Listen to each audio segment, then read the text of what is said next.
لا لا لا لا لا، مش حمص عادي. من الطعم للون لشوف وهالقوام عن جد حمص فخم. حط من اللحمة صنوبر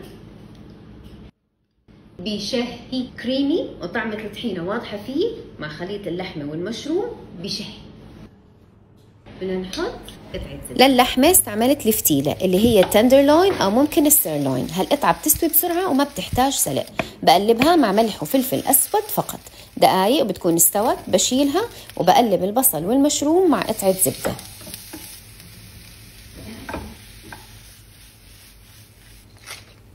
برجع عليهم اللحمة وشوية تومة وبقلبهم تقليبة خفيفة. ونجم وصفة اليوم الحمص الكريمي الجديد من الكسيح. طعمته غنية بالطحينة، الحمص المزبوط الطحينة فيه واضحة، وقوامه كريمي مثل الحرير، ولا حمص أفخم المطاعم. هالحمص ولا غلطة. الريحة بتجنن. نسكب الخليط على الحمص، نزين بالبقدونس،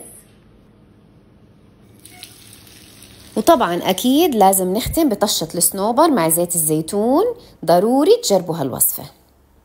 بشهي